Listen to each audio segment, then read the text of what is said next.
Hey guys! Hey guys! Mr. P here!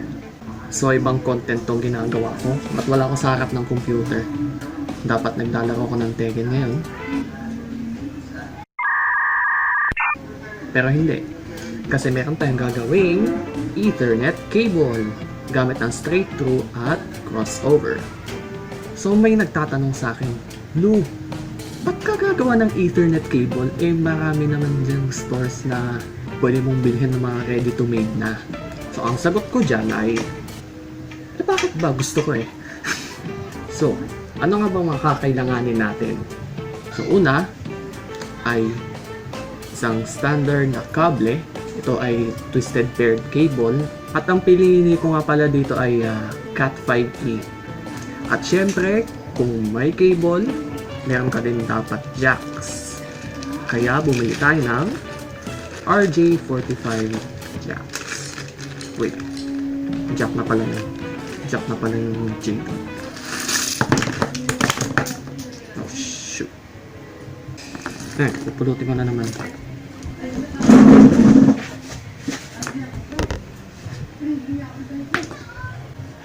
Anyway,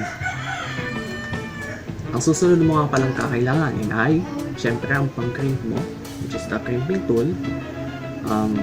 Nabili ko to sa Shopee na fortunately meron na siyang bundle katulad nito, parang protective thing, tas itong RJ-45, tas itong wire striper at itong kable. Meron na tong cutter sa sa part na to. Tapos meron din siyang striper din kung sakaling hindi gumana to. So dito mo ipapasok yung kable para ma-expose yung twisted pair cables at para na din yung sheathing niya, matanggal na din.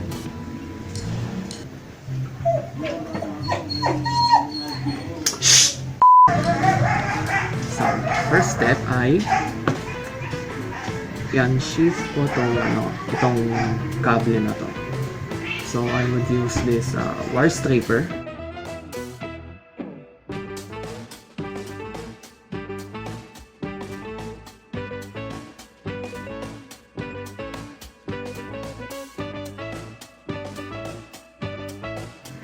Para ma-expose itong mga wires na to.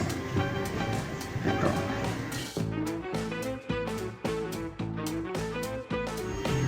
So kung ano yung ginawa mo dito sa sa one side, gawin mo din dito sa kabilang side. At nagtatanong kayo bakit mayroong ganito na, kasi nag-practice ako. So putulin ko to. Nagsasayang na naman ako.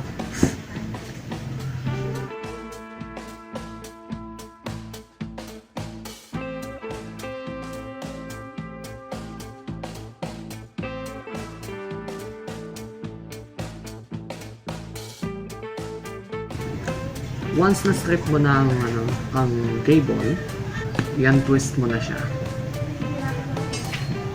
from both sides.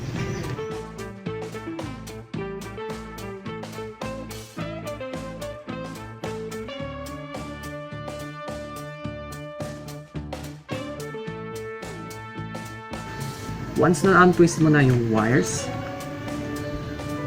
ang gagawin natin ay i-arrange siya depende sa connection na gusto mo. Kung straight through cabling ang gagawin mo, ang arrangement na gagawin mo ay white-orange, which is merong white, tapos meron siyang konting orange. Yan. Yan lang siyang white-orange. Yan. Yan yung pinakauna. Then, orange na wire, yan. Then, hanapin mo yung white, green. Ito. Then, yung full blue na wire, yan. Then, white blue na wire, then full green wire, then white brown na wire, then last brown wire. Ayan. Ulitin ko yung yung combination niya. Dapat eksakto to from left to right. Ang basa nito ay left to right. So kung nakaharap to sa inyo, dapat yung white orange ay nasa left side, then yung brown ay nasa right side. So ulitin yung combination. White orange orange, white green blue, white blue green, white brown brown.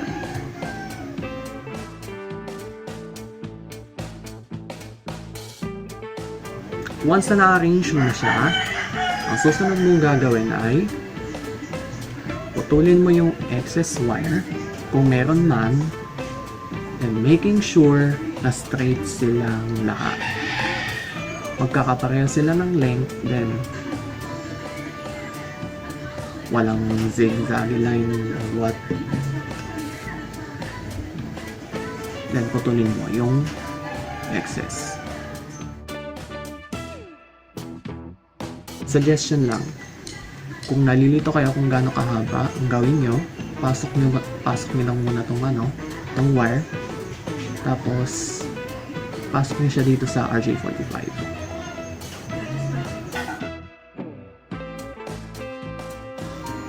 Tapos nakikita nyo tong clip na to sa RJ-45. Kapag itong clip ay nag-touch dun sa sheathing ng kable, or kapag lumagpas, pag pinasok mo na, ibig sabihin okay na yan. Pero dahil kabago ko, strip ko pa siya.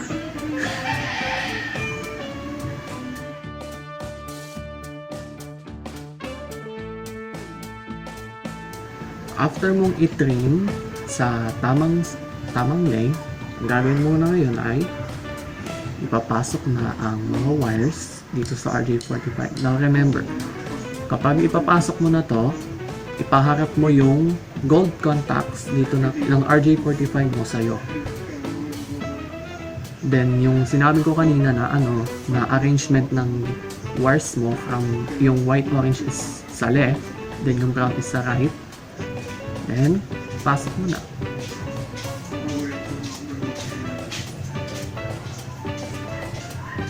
Pag nakita mo na yung copper wire niya dito sa sa pinakadulo, ibig sabihin pumasok na yan ng sagad.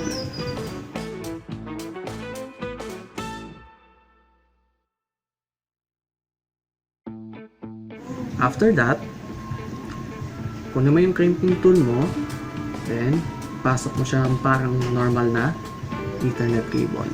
Make sure na itong parang bakal na to na may 8 ngipin, nasa same position lang sila nung gold contacts dito sa RJ-45. Then ilin mo yung kable na para pumasok palalo dito sa sa RJ-45, then sabay crimp. Squeeze mo lang to.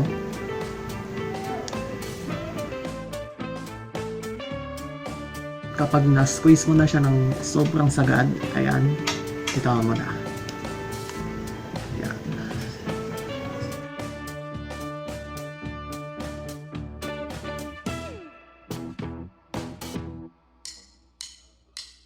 One side of the cable is now fully crimped, as you can see.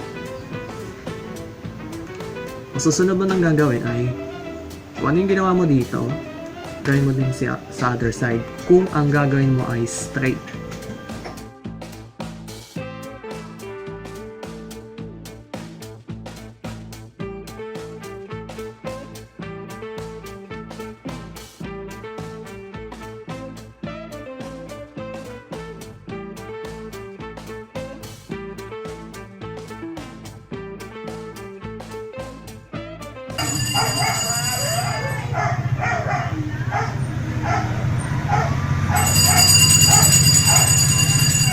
Gusto ko bumili. Wala akong allowance.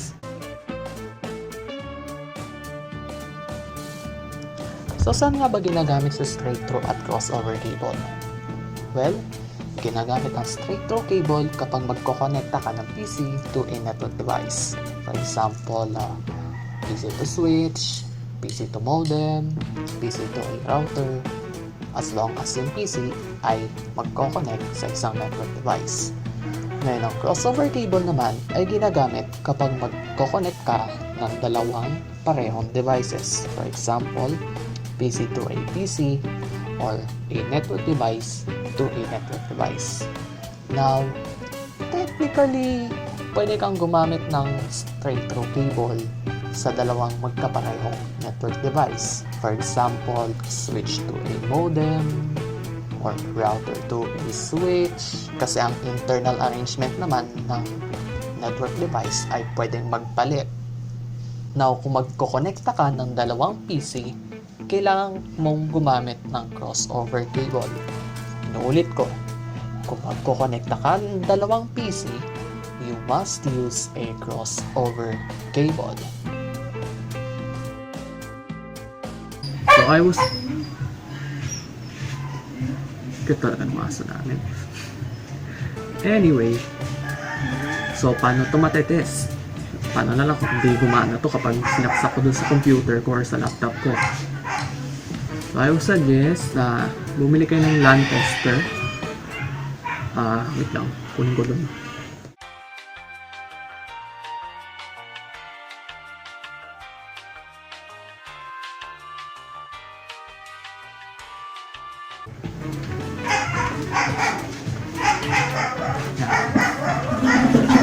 Ito yung LAN tester. So ang ginagawa nito is test nito kung yung connection from one end to the other is in sync or parang magka-connect. Nga pala, kung hindi ka pa nagsusubscribe sa channel ko, subscribe ka na. Although di na ako nagpo-post ng content ng Tekken kasi wala na akong graphics card. Yan.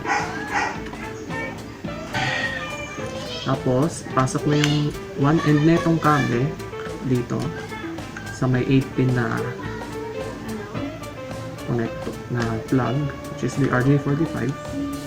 Then yung other end dito. So pag yan umilaw from 1 to 8, kung ang connection mo ay straight, dapat ang sequence niyan ay 1, 2, 3, 4, 5, 6, 7, 8.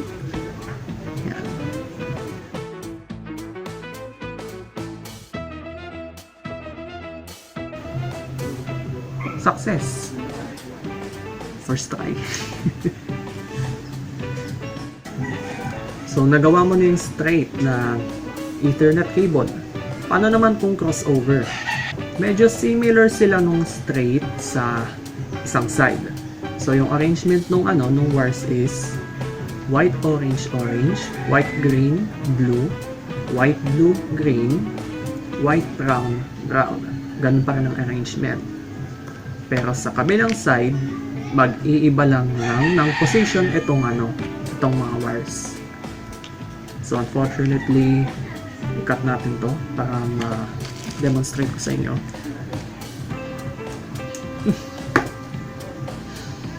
Goodbye. RIP.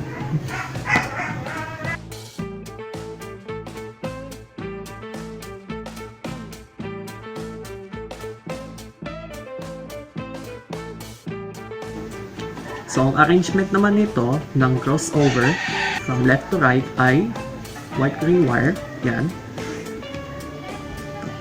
Then, green, white, orange wire. Then, blue. Then, white, blue. And orange wire. Then, yung last two is the same lang. White, brown, brown. After mong ma-arrange ang wires na to, i-trim mo dun sa tamang sukat.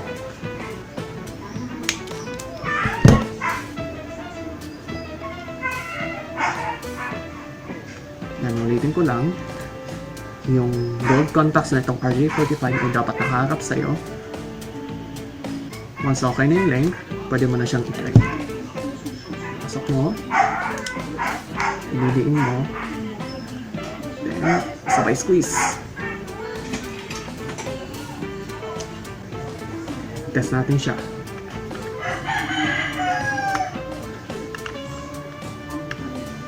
So, ang ano naman ito, ang sequence ng crossover ay 3, 6, 1, 4, 5, 2, 7, 8.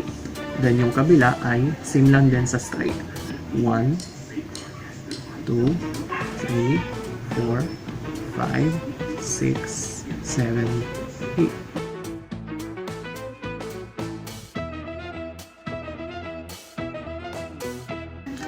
At eto na, nakagawa na tayo ng straight at crossover cable. So nagustuhan niya ba tong content na to na medyo tutorial, medyo iba to sa content ko na gaming, but oh well, medyo related naman siya sa tech, so it's a success. So kung nagustuhan mo tong content na to, subscribe ka na, kahit dadalawa pa lang subscribers ko. Subscribe ka na at hit mo na yung notification bell dyan sa baba, dito, kung saan man, kung naka cellphone ka man or desktop, basta nasa baba, para siyang bell, hit mo na yan, and I'll see you guys in the next video.